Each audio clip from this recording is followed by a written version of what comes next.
Good morning to all. Welcome to the next class on book building.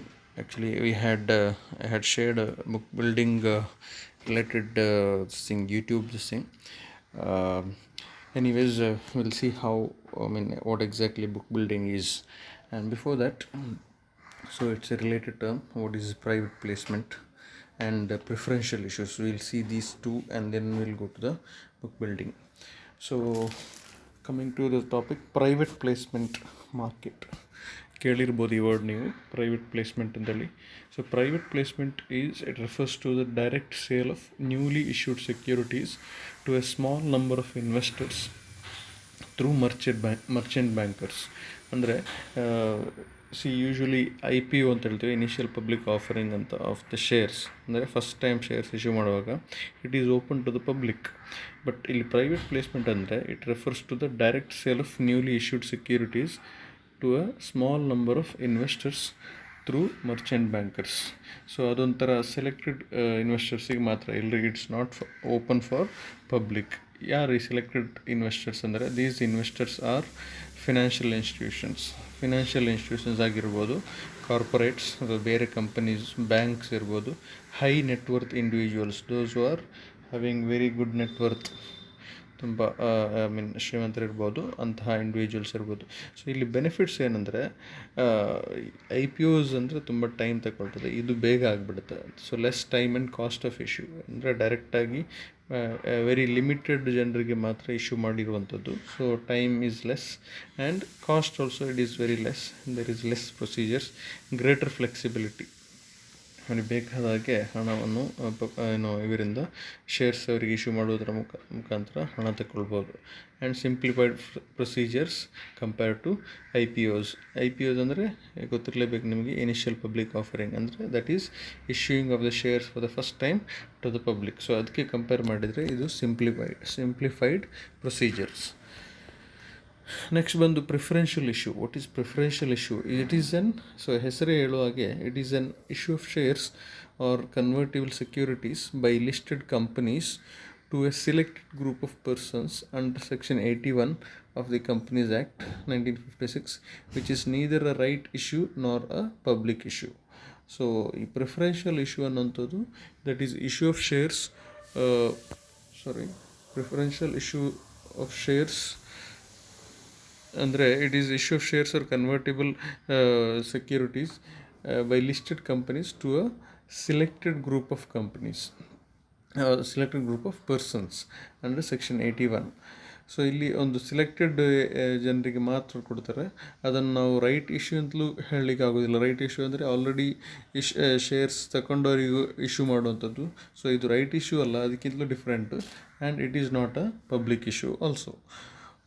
So this is a faster way for company to raise equity capital. So ಸಡನ್ನಾಗಿ capital raise ಮಾಡಬೇಕು ಅಂತ ಅಂದರೆ this is one of the faster way. The issuer company has to comply with the Companies Act and requirement contained in chapter pertaining to preferential allotment in SEBI. So ಆ company ಏನಾಗಿರಬೇಕು ಅಂದರೆ that they should be procedures companies ಆ್ಯಕ್ಟಲ್ಲಿದೆ, ಅದನ್ನು follow ಮಾಡಿರಬೇಕು. And also from SEBI. So advantages ಅಂದರೆ ಏನಿದೆ? Advantages to enhance promoters holding. Enhance ಅಂದರೆ increase.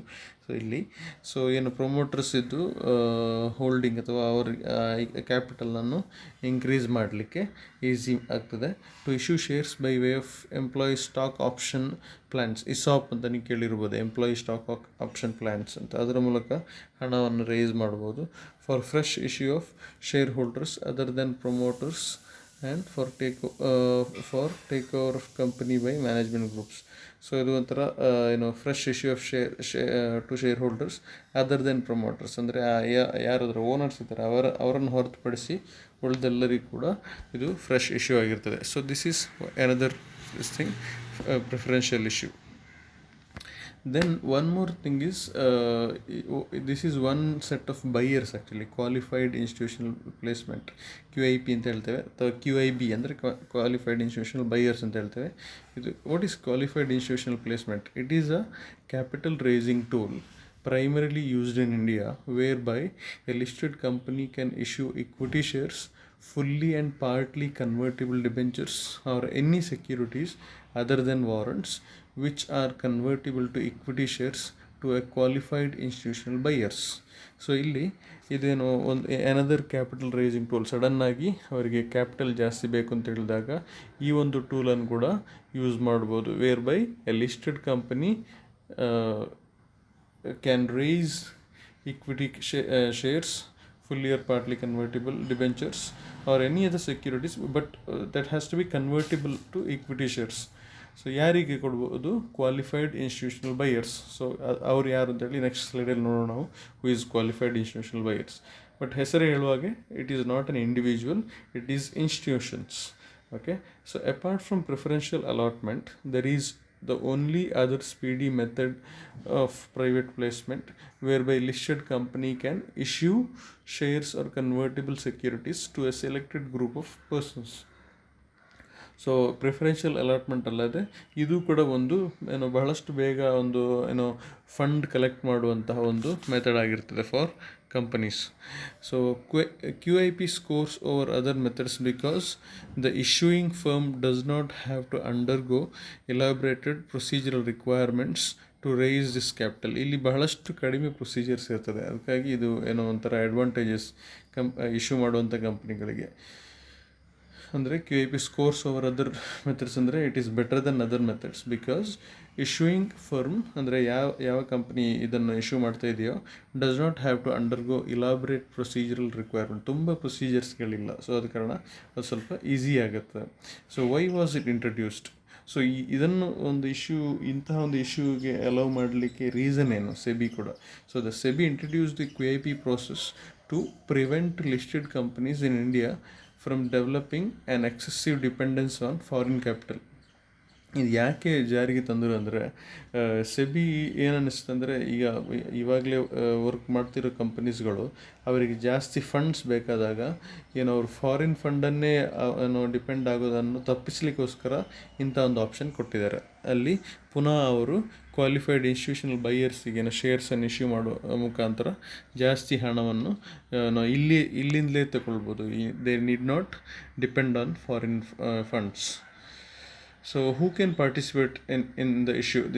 The specified securities can be issued only to QIBs, ಅಂದರೆ qualified institutional buyers, who shall not be promoters or related to promoters of the issuer. ಈ QIBs ಅನ್ನುವಂಥದ್ದು ಇವ್ರು ಯಾರಾಗಿರ್ಬೇಕಂದ್ರೆ ಅವರು ಆ company promoters ಆಗಿರಬಾರ್ದು, ಅಂದರೆ ಅದರ owners ಅಥವಾ ಅದರ ಪಾರ್ಟ್ನರ್ಸ್ ಆಗಿರಬಾರ್ದು, or not related to promoters also, ಅವರಿಗೆ ರಿಲೇಷನ್ ಇರುವಂತಹ ಯಾವುದೇ ಕಂಪನಿಗಳು ಕೂಡ ಆಗಿರಬಾರ್ದು. The issue is managed by SEBI registered merchant banker. ಈ ಟೋಟಲ್ ಇಶ್ಯೂ ಪ್ರೋಸೆಸ್ ಇದೆಯಲ್ವ, ಅದು is managed by a merchant banker who is registered under SEBI. There is no pre issue filing of placement document with SEBI. So ಇಲ್ಲಿ ಅದು ಈ ಮೊದಲೇ ಹೇಳಿದಾಗೆ ಬಹಳಷ್ಟು ಪ್ರೊಸೀಜರ್ಸ್ಗಳಲ್ಲಿ ಇಲ್ಲಿ ಕಡಿಮೆ ಪ್ರೊಸೀಜರ್ಸ್ ಇದೆ.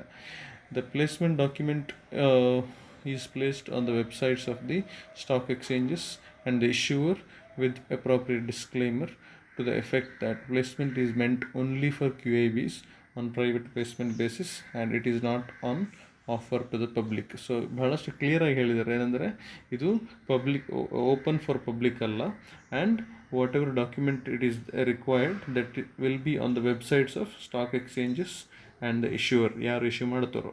So with appropriate disclaimer to the effect that placement is meant only for QIBs, ಅಂದರೆ ಅದು ಕ್ವಾಲಿಫೈಡ್ ಇನ್ಸ್ಟಿಟ್ಯೂಷನಲ್ ಬೈಯರ್ಸಿಗೆ ಮಾತ್ರ ಇರುವಂಥ ಇಶ್ಯೂ ಆಗಿರುತ್ತದೆ, and it is not open for public.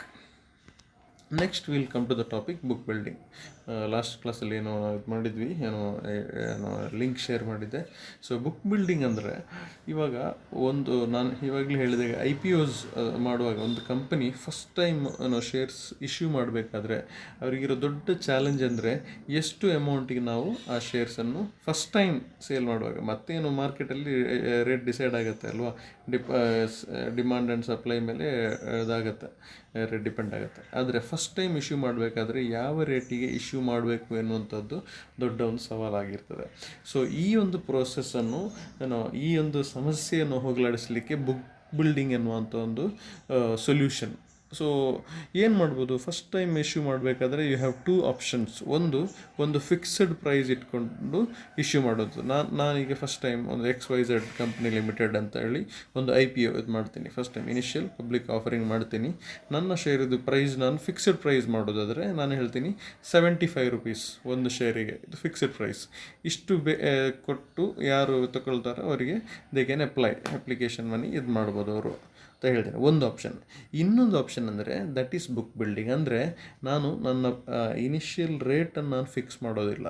ನಾನೇನು ಮಾಡ್ತೀನಿ, ಒಂದು ರೇಂಜ್ ಕೊಡ್ತೀನಿ. ನನ್ನ ರೇಂಜ್ ಏನಂದರೆ ಒಂದು ₹75 ₹100ವರೆಗೆ. This is my range. So ಈ ಅಮೌಂಟ್ ಈ 75 ಮತ್ತು ₹100 ಒಳಗಡೆ ಯಾವುದೇ ರೇಟಿಗೆ ಕೂಡ ನೀವು ಅಪ್ಲೈ ಮಾಡ್ಬೋದು. ಸಪೋಸ್ ನೀವು ಒಂದು ಆ್ಯಸ್ ಎ ಇನ್ವೆಸ್ಟರ್ ಏನು ಮಾಡ್ಬೋದು, ನನಗೆ ₹75 ಸಿಗೋದಾದರೆ ಇಷ್ಟು 100 ಶೇರ್ಸ್ ಬೇಕು ಅಂತೇಳಿ ಅಪ್ಲೈ ಮಾಡ್ಬೋದು. ಅಥವಾ ನೀವು ಇವು ಮಾಡ್ಬೋದು, ₹80 ನನಗೆ ಬೇಕು ಇಷ್ಟು ಶೇರ್ಸ್ ಅಂತ ಅಪ್ಲೈ ಮಾಡ್ಬೋದು. ಅಂದರೆ ವಿದಿನ್ 100, ₹95 ಕೇಳ್ಬೋದು, ₹99 ಕೇಳ್ಬೋದು, ₹100 ಕೇಳ್ಬೋದು, ₹90 ಕೇಳ್ಬೋದು. So this gives an option. So ಇದೇನು ಒಂಥರ ಪ್ರೈಸ್ ಫೈಂಡ್, ನಾವು ಕೂಡ ಇಶ್ಯೂ ಮಾಡುವಂಥ ಕಂಪನಿ ಕೂಡ ಇದೊಂಥರ ಪ್ರೈಸ್ ಫೈಂಡ್ ಔಟ್ ಮಾಡುವಂಥ ಒಂದು exercise. So book building, if you can see there, book building is actually a price discovery method. ಅಂದರೆ ಏನು ನಮ್ಮ ಆ್ಯಕ್ಚುಯಲ್ ಪ್ರೈಸ್ ಅಂತ ನಾವು ಆವಾಗ ಕಂಡುಕೊಳ್ತೇವೆ. We are not going to fix any price. So in this method, the company does not fix up a particular price for the shares, but instead it gives a price range. Say for example ₹80 to 100 ಅಥವಾ 75 to 100. So when bidding for the shares, investors have to decide at which price they would like to bid for the shares. So ನೀವೇನು invest ಮಾಡೋರು ಏನು ಮಾಡ್ತಿದ್ದೀರಿ, ನೀವು ಬಿಡ್ ಮಾಡಬೇಕಾದ್ರೆ ಆಕ್ಷನಲ್ಲಿ ಏನು ಬಿಡ್ ಮಾಡು ಅಂತ ಹೇಳ್ತೇವಲ್ವ, ಅದೇ ರೀತಿ ಬಿಡ್ ಮಾಡಬೇಕಾದ್ರೆ ನೀವು ಒಂದು ಪ್ರೈಸ್ ಕೊಡ್ತೀರಿ. ನನಗೆ ₹80 ₹90 ₹100 ಬೇಕು. So they can bid for the shares at any price within the range. ಯಾವ ಪ್ರೈಸಿಗೆ ಬೇಕಾದರೂ ಮಾಡ್ಬೋದು. ಸೊ ಅಟ್ ದ ಎಂಡ್ ಏನಾಗುತ್ತೆ, ಸೊ ಈ ಆಕ್ಷನ್ ಥರ ಏನೋ ರೇಂಜ್ ಕೊಡ್ತಾರಲ್ಲ, ಆ ರೇಂಜ್ ಇಷ್ಟು ದಿವಸಕ್ಕೆ ಅಂತ ಕೊಟ್ಟಿರ್ತಾರೆ. ಒಂದು ವಾರ ನಿಮಗೆ ಟೈಮ್ ಇದೆ, ನೀವು ಯಾವ ರೇಟಿಗೆ ನಿಮ್ಗೆ ಬೇಕು ಅಪ್ಲೈ ಮಾಡ್ಕೋಬೋದು ಅಂತ ಕೊಟ್ಟಿರ್ತಾರೆ. So based on the demand and supply of the shares. So ಅವ್ರು ಏನು ಮಾಡ್ತಾರೆ ಅಂದರೆ, ಇಲ್ಲಿ ಯಾವ ರೇಟಿಗೆ ಜಾಸ್ತಿ ಡಿಮಾಂಡ್ ಇದೆ ಆ ರೇಟನ್ನು ಫೈನಲ್ ಮಾಡ್ತಾರೆ. So based on demand and supply of the shares, the final price will be fixed. ಇವಾಗ ಸೇ ಫಾರ್ ಎಕ್ಸಾಂಪಲ್ ₹90 ಅಥವಾ ₹90 ಆ ಒಂದು ರೇಂಜಲ್ಲಿ ಹೈಯೆಸ್ಟ್ ಡಿಮಾಂಡ್ ಬಂದೆ ಅಂತ ಹೇಳಿದ್ರೆ, ದೇ ವಿಲ್ ಫಿಕ್ಸ್ ₹90 ಆದ ಶೇರ್. ಅಥವಾ ಮಿನಿಮಮ್ 75 ಅಥವಾ 76ಗೆ ಹೈಯೆಸ್ಟ್ ಡಿಮಾಂಡ್ ಇದೆ ಅಂದರೆ ಆ ರೇಂಜು ಫಿಕ್ಸ್ ಮಾಡ್ತಾರೆ. ಸೊ ದ ಲೋವೆಸ್ಟ್ ಪ್ರೈಸ್, ಇಲ್ಲಿ ಈ ಎಕ್ಸಾಂಪಲಲ್ಲಿ 80 to 100 ಇದೆ. So the lowest price ₹80 is known as the floor price. ನೆನ್ಪಿಟ್ಕೊಳ್ಳಿ, ಬುಕ್ ಬಿಲ್ಡಿಂಗಲ್ಲಿ 2 ಪ್ರೈಸ್ ಇದೆ, ಒಂದು ಫ್ಲೋರ್ ಪ್ರೈಸ್ ಇದೆ, ಇನ್ನೊಂದು ಕ್ಯಾಪ್ ಪ್ರೈಸ್ ಅಂತ ಹೇಳ್ತೇವೆ. ಫ್ಲೋರ್ ಅಂದರೆ ನೆಲ, ನೆನ್ಪಿಟ್ಕೊಳ್ಬೋದು. ಲೋವೆಸ್ಟ್ ಪ್ರೈಸ್ ₹80 ಇಲ್ಲಿ, and the highest price is known as cap price. So that is 100. So always in the book building, the price will be decided in between floor price and the cap price, and the price ಏನು ನಾವು fix ಮಾಡ್ತೇವೆ ಕೊನೆಗೆ ಅದನ್ನು ನಾವು cut off price ಅಂತ ಹೇಳ್ತೀವಿ. So the price at which the shares are allotted is known as cut off price.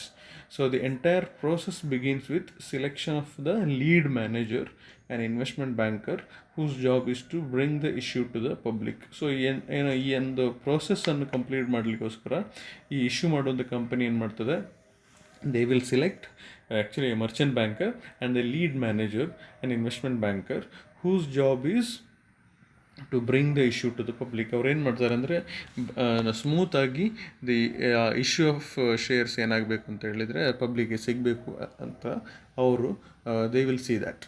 Okay, next. So actually the process ಏನು, ಯಾವ ರೀತಿ ಪ್ರೋಸೆಸ್ ಇದೆ ಬುಕ್ ಬಿಲ್ಡಿಂಗ್ ಇದು, will see one by one, each step will see. So the first one is issuer who is planning an offer nominates lead merchant bankers as a book runners. ನಾನು ಇವಾಗಲೇ ಹೇಳಿದಾಗೆ merchant banker ಅಂತ ಒಂದು merchant ಬ್ಯಾಂಕರನ್ನು select ಮಾಡಿಕೊಳ್ಳೇಬೇಕು issue ಮಾಡಬೇಕಾದ್ರೆ. So they will be acting as A book runners. Okay, they are the actual middle men who sees that the issue is smooth and it reaches to the public. So issuer specifies, first step, the issuer specifies the number of securities to be issued and the price band for the bids.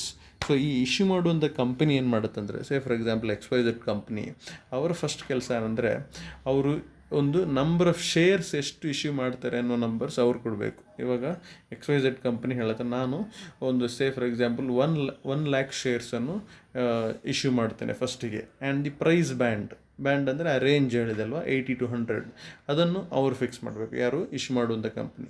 Then the issuer also appoints syndicate members with whom orders are to be placed by the investors. ಇವಾಗ ಈ companies issue ಮಾಡುವಂಥ companies ಏನು ಮಾಡುತ್ತಂದರೆ, ಯಾರು investors apply ಮಾಡ್ತಾರಲ್ವ ನನಗೆ shares ಬೇಕು ಅಂತೇಳಿ, ಅದು ಡೈರೆಕ್ಟಾಗಿ ಇಶ್ಯೂ ಮಾಡುವಂಥ ಕಂಪನಿಗೆ ಮಾಡುವಂಥದ್ದಲ್ಲ. ಆ ಕೆಲಸಕ್ಕಾಗಿ ಅವ್ರು ಏನು ಮಾಡ್ತಾರೆ, ಒಂದು ಸಿಂಡಿಕೇಟ್ ಮೆಂಬರ್ಸನ್ನು ಅಪಾಯಿಂಟ್ ಮಾಡ್ತಾರೆ. So as a investor you can approach these syndicate members and you can order, you can place your order. So the syndicate member input the orders into an electronic book. ಈ syndicate members ಏನು ಮಾಡ್ತಾರೆ, ಅವರಿಗೆ ಬಂದಿರೋ ಎಲ್ಲ ಅಪ್ಲಿಕೇಶನನ್ನು ಅಥವಾ ಆರ್ಡರ್ಸನ್ನು ಒಂದು ಇಲೆಕ್ಟ್ರಾನಿಕ್ ಫಾರ್ಮ್ಯಾಟಲ್ಲಿ ರೆಕಾರ್ಡ್ ಮಾಡ್ತಾರೆ, ಎಲೆಕ್ಟ್ರಾನಿಕ್ ಬುಕ್ ಅಂತ ಹೇಳ್ತೀವಿ. This process is called as bidding. ಏನು ಆಕ್ಷನಲ್ಲಿ ಏನು ನಾವು ಇದು ಮಾಡ್ತೀವಿ, ಅದೇ ರೀತಿ ಇದನ್ನು ನಾವು ಬಿಡ್ಡಿಂಗ್ ಅಂತ ಹೇಳ್ತೇವೆ. ಇವಾಗ electronic book of the syndicate members has different peoples name and their bids, ಅವರು ಎಷ್ಟು ರೇಟಿಗೆ ತಗೊಳ್ಳಿಕ್ಕೆ ಇಷ್ಟಪಡ್ತಾರೆ. ಸೊ ಆ ಎಲೆಕ್ಟ್ರಾನಿಕ್ ಬುಕ್ ಅಲ್ಲಿ ಎಂಟೈರ್ ನಮಗೆ ಅಪ್ಲಿಕೇಶನ್ ಸಿಗುತ್ತೆ.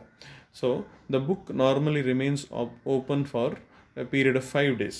ಅದನ್ನು ಒಂದು ಯೂಶ್ವಲ್ ಪೀರಿಯಡ್ ಕೊಟ್ಟಿರುವಂಥದ್ದು ಅಂದರೆ ಒಂದು 5 ದಿವಸ ಟೈಮ್ ಕೊಡ್ತಾರೆ. ಆ 5 daysಲ್ಲಿ as an investor you have to give your application to the syndicate members. So bids have to be entered within the specified price band. So ನೀವು 80 to 100 ಪ್ರೈಸ್ ಬ್ಯಾಂಡ್ ಇದ್ದಾಗ ನೀವು 110 ಅಥವಾ 65 rupees ಕೇಳಿದ್ರೆ ಅದು ನಿಮ್ಮ ಇದು ಬಿಡ್ ವ್ಯಾಲಿಡೇ ಆಗೋದಿಲ್ಲ. So whatever bid you have to do, it should be within the price range. Bids can be revised by the bidders before the book closes. ಇವಾಗ ನೀವು ಫಸ್ಟಿಗೇನೋ 80 rupees ಕೇಳಿರ್ತೀರಿ, 81 rupees ಕೇಳಿರ್ತೀರಿ, ಆದರೆ ಮತ್ತೆ ನಿಮಗೆ ಏನೋ ಒಂಥರ ಇದಾಗುತ್ತೆ, ಎಲ್ಲರೂ ಜಾಸ್ತಿ ಇದಕ್ಕೇನೋ ಡಿಮಾಂಡ್ ಮಾಡ್ತಾ ಇದ್ದಾರೆ ಅಂದ್ಬಿಟ್ರೆ you can increase the price also. So but within that 5 days you can do that, okay, but not after that. So once on the close of the book building period, the book runners evaluate the bids on the basis of demand at various price levels. So ಆ 5 days period ಆದಮೇಲೆ ಈ book runners ಏನು ಮಾಡ್ತಾರೆ ಅಂದರೆ, ಅವರು they will evaluate the various demands, ಯಾವ ಪ್ರೈಸಿಗೆ ಅಥವಾ ಯಾವ ಪ್ರೈಸಿನ ಹತ್ತಿರದಲ್ಲಿ ಹೈಯೆಸ್ಟ್ ಡಿಮಾಂಡ್ ಇದೆ. ಸೊ ಅದರ ಬೇಸಿಸಲ್ಲಿ ಅವರು ಆ ಒಂದು ಕಟ್ ಆಫ್ ಪ್ರೈಸನ್ನು ಸೆಲೆಕ್ಟ್ ಮಾಡ್ತಾರೆ. The book runners and the issuer decides the final price ಅಥವಾ cut off price at which the securities shall be issued. ಇವಾಗ 80 to 100 ನಮ್ಮ ರೇಂಜ್ ಆಗಿತ್ತು. ಇಮ್ಯಾಜಿನ್ ನಾವು ಒಂದು average price 90 rupees is a cut off price ಅಂತ ಮಾಡ್ಕೋಬೋದು. ಯಾಕೆಂದರೆ 90 rupees ಹತ್ರ ಹೈಯೆಸ್ಟ್ ಡಿಮಾಂಡ್ ಇದ್ದರೆ, ಓಕೆ, ಅಥವಾ ಇಲ್ಲ ಇದ್ದರೆ ಯಾವ ರೇಟಿಗೆ ಹೈಯೆಸ್ಟ್ ಡಿಮಾಂಡ್ ಇದೆ ಆ ರೇಟಿಗೆ ಮಾಡ್ಬೋದು. So generally the number of shares are fixed. The issue size gets frozen based on the final price per share. So ಏನಾಗುತ್ತೆ ಅಂದರೆ, ಎಷ್ಟು ಶೇರ್ಸ್ ಇಶ್ಯೂ ಮಾಡುವಂಥದ್ದು ಅನ್ನುವಂಥದ್ದು ಮೊದಲೇ ಫಿಕ್ಸ್ ಆಗಿರುತ್ತೆ ಅಲ್ವಾ, fixed. The issue size gets frozen based on the final price. So ಇಲ್ಲಿ final price ಮಾತ್ರ ಇಲ್ಲಿ ನಮಗೆ ನೋಡಲಿಕ್ಕಿರುವಂಥದ್ದು. So allocation of securities is made to the successful bidders. ಯಾರು ಆ ಒಂದು ರೇಟಿಗೆ ಇದು ಮಾಡಿರ್ತಾರೆ ಅವ್ರಿಗೆ ಕೊಡ್ತಾರೆ. The rest get the refund orders. ಉಳಿದವರಿಗೆ ಹಣವನ್ನು ವಾಪಸ್ ಕೊಡಲಾಗುತ್ತೆ. Next types of investors. ಇವಾಗ when it comes to investments, ಅದರಲ್ಲಿ ಬೇರೆ ಬೇರೆ ಟೈಪ್ಸ್ ಇನ್ವೆಸ್ಟರ್ಸ್ ಇರ್ತಾರೆ. ಹೀಗೆ ನಾವು ಬೇಸಿಕಲಿ 3 kinds ಆಫ್ ಇನ್ವೆಸ್ಟರ್ಸ್ ಅನ್ನು ನೋಡೋಣ. ಒಂದು, ದ ರಿಟೇಲ್ ಇಂಡಿವಿಜುವಲ್ ಇನ್ವೆಸ್ಟರ್ಸ್. ನಾವು ಅಥವಾ ನೀವು ಏನು ಇನ್ವೆಸ್ಟ್ ಮಾಡಲಿಕ್ಕೆ ಹೋದರೆ we are known as retail individual investors, RII. ಇನ್ನೊಂದು ಟೈಪ್ ಅಂದರೆ the non institutional investors, NII, and the qualified institutional buyers, ಈ ಮೊದಲೇ ಹೇಳಿದಾಗೆ QIBs. ಸೊ ಈ 3 ಥರದ್ದು ಇನ್ವೆಸ್ಟರ್ಸ್ ಇಲ್ಲಿರ್ತಾರೆ. ಯಾವುದೇ ಒಂದು ಶೇರ್ಸ್ ಫಸ್ಟ್ ಟೈಮ್ ಇಶ್ಯೂ ಮಾಡಿದಾಗ ಈ 3 ಥರದ ಇನ್ವೆಸ್ಟರ್ಸು ಅಲ್ಲಿ ಇನ್ವೆಸ್ಟ್ ಮಾಡ್ಬೋದು. So RII is on investor who applies for stocks for a value of not more then ₹1 lakh. So ಈ RIIಗೆ ದ ಲಿಮಿಟೇಷನ್ ಏನಂದರೆ, ಅವರು ಫಸ್ಟ್ ಟೈಮ್ ಬೈ ಮಾಡಬೇಕಾದ್ರೆ they can apply for shares to the maximum of rupees 1 lakh rupees worth. Any bid exceeding this amount is considered in the NII category. So ಯಾವ individual ಇದಕ್ಕಿಂತಲೂ ಜಾಸ್ತಿ amount ಇದು ಶೇರ್ಸಿಗೆ apply ಮಾಡ್ತಾರೋ ಅವರನ್ನು RII ಅಂತ consider ಮಾಡೋದಿಲ್ಲ, ಬದಲಾಗಿ ಅವ್ರು ನಾವು NII ಅಂತ ಕನ್ಸಿಡರ್ ಮಾಡ್ತೇವೆ, non institutional investors. So NIIs are commonly referred to as high net worth individuals. So ಈ ಸೆಕೆಂಡ್ ಕೆಟಗರಿ ಬಂದು ಏನಂದರೆ they are high net worth individuals. ಅವರು RII ಅಷ್ಟು ಇದಲ್ಲ, ಅವರು ಸ್ವಲ್ಪ ಜಾಸ್ತಿ ಬೈಯಿಂಗ್ ಕೆಪಾಸಿಟಿ ಇರುವಂತಹ ಹೈ ನೆಟ್ವರ್ತ್ ಇಂಡಿವಿಜುವಲ್ಸ್ ಆಗಿರ್ತಾರೆ. So each of these categories are allocated with certain percentage of total issue. ಅಂದರೆ ಈ ಮೂರು ಕೆಟಗರೀಸ್ಗೂ ಕೂಡ ಮ್ಯಾಕ್ಸಿಮಮ್ ಎಷ್ಟು ಪರ್ಸೆಂಟೇಜ್ ಕೊಡ್ಬೋದು ಎನ್ನುವಂಥದ್ದನ್ನು ಫಿಕ್ಸ್ ಮಾಡಿದ್ದಾರೆ already. So for example retail individual investors ಏನಿದ್ದಾರೆ ಅವರಿಗೆ ಟೋಟಲ್ ಇಶ್ಯೂ ಇದ್ದು ಅಟ್ಲೀಸ್ಟ್ 35% ಇದು RII ಇನ್ವೆಸ್ಟರ್ಸ್ ಇರಬೇಕು ಒಂದು ಇಶ್ಯೂ ಅಲ್ಲಿ. ಓಕೆ, ಈಗ ಒಂದು ಕಂಪನಿ ಫಸ್ಟ್ ಟೈಮ್ ಇಶ್ಯೂ ಮಾಡಬೇಕಾದ್ರೆ ಆ ಟೋಟಲ್ ಇಶ್ಯೂ ಅಲ್ಲಿ ಫಾರ್ ಎಕ್ಸಾಂಪಲ್ 1 ಲಕ್ಷ ಶೇರ್ ಅವರು ಇಶ್ಯೂ ಮಾಡ್ತಿದ್ರೆ ಅದರಲ್ಲಿ 35,000 ಶೇರ್ಸ್ ಯಾರಿಗೆ ಹೋಗಿರಬೇಕು? Retail individual ಇನ್ವೆಸ್ಟರ್ಸಿಗೆ ಹೋಗಿರಬೇಕು. ಏನು ಮತ್ತು ಬಂದು ಇವರಿಗೆ NIIಸ್ಗೆ ಏನು ನಾನ್ ಇನ್ಸ್ಟಿಟ್ಯೂಷನಲ್ ಇನ್ವೆಸ್ಟರ್ಸಿಗೆ ಅವರಿಗೆ 15% ಆಫ್ ದಿ ಟೋಟಲ್ ಇಶ್ಯೂ ಬಂದಿರಬೇಕು. ದಿಸ್ ಆಪ್ಷನ್ ಅಲ್ಲಿದೆ ನೋಡಿ, in the 4th paragraph, each of these categories is allocated with certain percentage. The total allotment to the RII category has to be at least 35%. Minimum 35% ಅವ್ರಿಗೆ ಕೊಟ್ಟಿರಲೇಬೇಕು. ಯಾರಿಗೆ? Retail ಇನ್ವೆಸ್ಟರ್ಸಿಗೆ. The RII is also have an option to applying at the cut off price. ಅವರಿಗೆ cut off ಪ್ರೈಸಲ್ಲೇ apply ಮಾಡ್ಬೋದು. This option is not available to other class of investors. So NIIs are to be given at least 15% of the total issue. 15% ಅವರಿಗೆ ಕೊಟ್ಟಿರಬೇಕು. And the QIBs ಏನೋ ನಾವು ಈ ಮೊದಲೇ ನೋಡಿದಂಥ qualified institutional buyers ಏನಿದ್ದಾರೆ are to be issued not more then 50%. ಅವರಿಗೆ 50% ಒಳಗಡೆ ಅಥವಾ ಟೋಟಲ್ ಇಶ್ಯೂದ ಅರ್ಧ ಪಾಲು ಅವ್ರಿಗೆ ಕೊಡ್ಬೋದು. Allotment to RII and NII is made through proportionate allotment system. The allotment to the QIB is at the discretion of the BRLM. ಅಂದರೆ ಏನಿಲ್ಲ, ಇದು ಏನು ಬುಕ್ ರನ್ನರ್ ಅಂತ ನಾವು ಮೊದಲು ನೋಡಿದ್ದೇವೆ. Book runner of lead manager, ಅವರು ಆ ಒಂದು book runner and lead manager role ಯಾರು ಮಾಡ್ತಿದ್ದಾರೋ, ಯಾವ ಮರ್ಚೆಂಟ್ ಬ್ಯಾಂಕರ್ ಮಾಡ್ತಿದ್ದಾರೋ ಅವರಿಗೆ ಬಿಟ್ಟದ್ದು ಏನೋ ಈ QIBಗೆ ಎಷ್ಟು ಪರ್ಸೆಂಟೇಜ್ ಕೊಡಬೇಕು ಅನ್ನೋಂಥದ್ದು. ಆದರೆ ನಾಟ್ ಮೋರ್ ದೆನ್ 50%. 50%ಗಿಂತಲೂ ಜಾಸ್ತಿ ಅವರಿಗೆ ಕೊಡುವಾಗೆ ಇಲ್ಲ. So what's I think book building ಅಂದರೆ ಏನಂತ ನಿಮ್ಗೆ ಗೊತ್ತಾಗಿದೆ ಇವಾಗ. ಬಟ್ ದ ಬೇಸಿಕ್ ಡಿಫರೆನ್ಸ್ ಏನಂದರೆ what is book building and what is fixed price. So main difference between book building and fixed price is in the former the issue price is not decided. ಅಂದರೆ book building ಪ್ರೋಸೆಸ್ಸಲ್ಲಿ issue price decide ಆಗಿರೋದಿಲ್ಲ initially. The second para ನೋಡಿದರೆ the investors have to bid for a shares within the price range given and based on the demand and supply of the shares the issue price is fixed. So ಏನು ಈ ಮೊದಲೇ ನಾವು ಪ್ರೊಸೀಜರಲ್ಲಿ ನೋಡಿದಾಗೆ range ಕೊಟ್ಟಿರ್ತಾರೆ, ಆ ರೇಂಜಲ್ಲಿ investors ಬಿಡ್ ಮಾಡಬೇಕು. So finally ಯಾವ ರೇಟಿಗೆ ಜಾಸ್ತಿ ಡಿಮಾಂಡ್ ಬರುತ್ತೋ ಆ ರೇಟು ಫಿಕ್ಸ್ ಆಗುತ್ತೆ. On the other hand the fixed price ಮೆಥಡಲ್ಲಿ price is already decided at the beginning itself. So then investors cannot choose the price but must buy the shares at the price decided by the company. Fixed ಪ್ರೈಸಲ್ಲಿ investors cannot choose any price. ಏನು company ಹೇಳುತ್ತೋ ಆ ಪ್ರೈಸಿಗೆ ತಗೊಳ್ಬೇಕಾಗತ್ತೆ.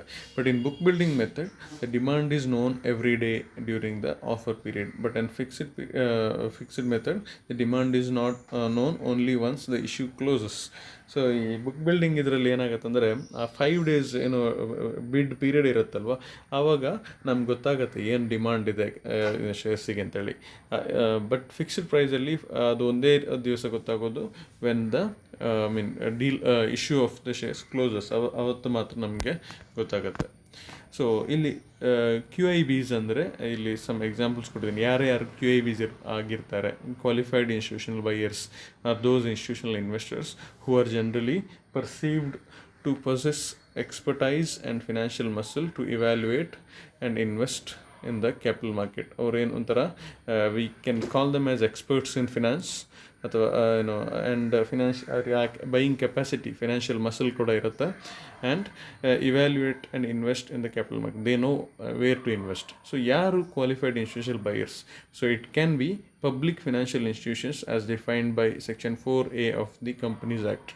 So ಅದರಲ್ಲಿ ಯಾರ್ಯಾರು ಬರ್ತಾರೆ? Scheduled commercial banks ಇರ್ಬೋದು, mutual funds companies ಇರ್ಬೋದು, foreign institutional investors registered with SEBI ಇರ್ಬೋದು, multilateral and bilateral development financial institutions, venture capital funds, foreign venture capital fund registered with SEBI, state industrial development corporations, insurance companies registered under IRDA, provident funds with minimum corpus or minimum total net worth of 25 crores, pension funds with minimum corpus of 25 crores. So these entities are not required to even register with SEBI also. Who? Pension funds. So ಎಲ್ಲವೂ ಕೂಡ these are the possible QIBs ಅಥವಾ qualified institutional buyers. So ಈ ಮೊದಲು explain ಮಾಡಿದ್ವಿ ಏನೇನು ಅವರು by ಮಾಡೋ rights ಇದೆ. So these are the some examples for qualified institutional buyers. So ಅಲ್ಲಿ ಇನ್ನೊಂದು ವರ್ಡಲ್ಲಿ ಯೂಸ್ ಮಾಡಿದ್ರೆ ಮರ್ಚೆಂಟ್ ಬ್ಯಾಂಕರ್. ಈ ಮರ್ಚೆಂಟ್ ಬ್ಯಾಂಕರ್ ಅಂದರೆ ಈಗ ಇಶ್ಯೂ ಆಫ್ ದ ಶೇರ್ಸ್ ಮಾಡಬೇಕಾದ್ರೆ companies has to first select a merchant banker ಅಂತ ಹೇಳಿದೆ. ಸೊ ಯಾರು ಈ ಮರ್ಚೆಂಟ್ ಬ್ಯಾಂಕರ್? ಸೊ ಈ merchant banker could be defined as an organisation that acts as a intermediary between the issuer and the ultimate purchaser of the securities in the primary security market. So ಅವರು ಒಂಥರ ಇಂಟರ್ಮೀಡಿಯೇಟಿ ಅಥವಾ middle man ಆಗಿ act ಮಾಡ್ತಾರೆ. ಯಾರ ಮಧ್ಯೆ? ಇಶ್ಯೂಯರ್ ಮತ್ತು ultimate purchaser ಮಧ್ಯೆ. So what is the definition given under the SEBI? Any person who is engaged in the business of issue management, either by making arrangements regarding selling, buying or subscribing to securities as manager, consultant, advisor or rendering corporate advisory service in relation to such issue management. So merchant banker andre any person athava any bank for that matter who is engaged in the business of issue management. Shares issue ಮಾಡುವಂಥ ಅದರ ಒಂದು management ಮಾಡುವಂಥ ವ್ಯಕ್ತಿ ಅಥವಾ bank, either by making arrangements. ಏನೇನು arrangements ಮಾಡ್ತಾರೆ ಅವರು? Selling, buying and subscribing to securities as ಏನೇನು ರೋಲ್ ಮಾಡ್ತಾರೆ? Manager, consultant, adviser, rendering corporate advisory service in relation to such issue management. So total ಆಗಿ ಆ ಒಂದು ಇಶ್ಯೂ ಆಫ್ ಶೇರ್ಸ್ ಅನ್ನುವಂಥ ಇವೆಂಟನ್ನು manage ಮಾಡುವಂಥ ಒಂದು ಟೀಮ್ ಆಗಿರ್ತದೆ merchant banker. Okay, so last slide, will stop after this. Reverse book building ಅಂದರೆ ಏನು? So book building ನೋಡಿದ್ವಿ. ಸೊ ರಿವರ್ಸ್ ಬುಕ್ ಬಿಲ್ಡಿಂಗ್ ಅಂದರೆ ಏನಾಗಿರ್ಬೋದು? If you think properly, it is a mechanism of buying back shares from the investors. Company ಇನ್ವೆಸ್ಟರ್ಸಿಂದ ವಾಪಸ್ ತಗೊಳ್ಳುವಂಥದ್ದು ಶೇರ್ಸನ್ನು. It is a price discovery mechanism for companies who wants to delist their shares ಅಥವಾ buy back shares from the share holders. ಅಲ್ಲೂ ಕೂಡ ಅಷ್ಟೇ, ಈ buyback ಮಾಡುವಾಗ ಯಾವ ಪ್ರೈಸಿಗೆ ತಗೊಳ್ಬೇಕು ಅನ್ನೋಂಥದ್ದೊಂದು ಕ್ವೆಶನ್ ಇರ್ತದೆ. ಸೊ ಅದನ್ನು ಸಾಲ್ವ್ ಮಾಡಲಿಕ್ಕೆ ರಿವರ್ಸ್ ಬುಕ್ ಬಿಲ್ಡಿಂಗ್ ಮಾಡ್ತಾರೆ. ಎಲ್ಲರೂ ಕೂಡ ನೀವು ಬೈಬ್ಯಾಕ್ ಮಾಡುವಾಗ you can give price to the investor. I want to buy back the shares at this price. If you are ready to give, you can give. So ಈ ಥರ same procedure of book building, ಆದರೆ ಇಲ್ಲಿ opposite. Company sale ಮಾಡ್ತಾ ಇಲ್ಲ, company ತಗೊಳ್ತದೆ. ಯಾರು investor ಇದ್ದಾರೆ ಅವರು ಅದನ್ನು ಸೇಲ್ ಮಾಡಬೇಕು, ಅವ್ರದ್ದು ಇರುವಂತಹ ಶೇರ್ಸನ್ನು. So that is reverse book building. ಇನ್ನೊಂದು interesting new concept in this ಅಂದರೆ ಗ್ರೀನ್ ಶೂ ಆಪ್ಷನ್. ಸೊ ಇದು ಆ್ಯಕ್ಚುಲಿ ಇದೆಲ್ಲವೂ ಕೂಡ ನಿಮ್ಮ ಸಿಲೆಬಸಲ್ಲಿ ಇಲ್ಲ, but it's all related terms. ಅದಕ್ಕಾಗಿ you should know these terms. Green shoe option ಅಂದರೆ when it is also referred to as an over allotment option. ಈಗ ಎಷ್ಟು ಸೇ ಫಾರ್ ಎಕ್ಸಾಂಪಲ್ ನಾನೊಂದು ಹೇಳಿದೆ, 1 ಲಕ್ಷ ಶೇರ್ಸ್ ಇಶ್ಯೂ ಮಾಡುವಂಥ ಪ್ಲ್ಯಾನ್ ಇರುತ್ತೆ ಆ ಕಂಪ್ನಿಗೆ. ಸೊ ಅದಕ್ಕಿಂತಲೂ ಜಾಸ್ತಿ ಅಲಾಟ್ಮೆಂಟ್ ಮಾಡಿದರೆ ಅವರು, ಅದನ್ನು ನಾವು ಗ್ರೀನ್ ಶೂ ಆಪ್ಷನ್ ಅಂತ ಹೇಳ್ತೀವಿ. It is also referred as over allotment. ಫಸ್ಟಿಗೆ ಪ್ಲ್ಯಾನ್ ಮಾಡಿದ್ದಕ್ಕಿಂತಲೂ ಜಾಸ್ತಿ ಶೇರ್ಸ್ ಅಲಾಟ್ ಮಾಡಿದರೆ. It is a mechanism to provide post listing price stability to an initial public offering. So ಅದು ಯಾಕೆ ಅಂದರೆ ಒಂದು ಫಿನಾನ್ಷಿಯಲ್ ಇದು ಕೆಪಾಸಿಟಿ ಕೂಡ ಜಾಸ್ತಿ ಮಾಡ್ತದೆ. ಜಾಸ್ತಿ ಶೇರ್ಸ್ ಇಶ್ಯೂ ಮಾಡೋದ್ರ ಮುಖಾಂತರ they will get more funds. So ಅದಕ್ಕೋಸ್ಕರ ಗ್ರೀನ್ ಶೂ ಆಪ್ಷನ್ ಅನ್ನುವಂಥದ್ದು ಕೂಡ ಮಾಡ್ಕೋಬಹುದು. We'll stop here. We'll continue in the next class. Thank you so much.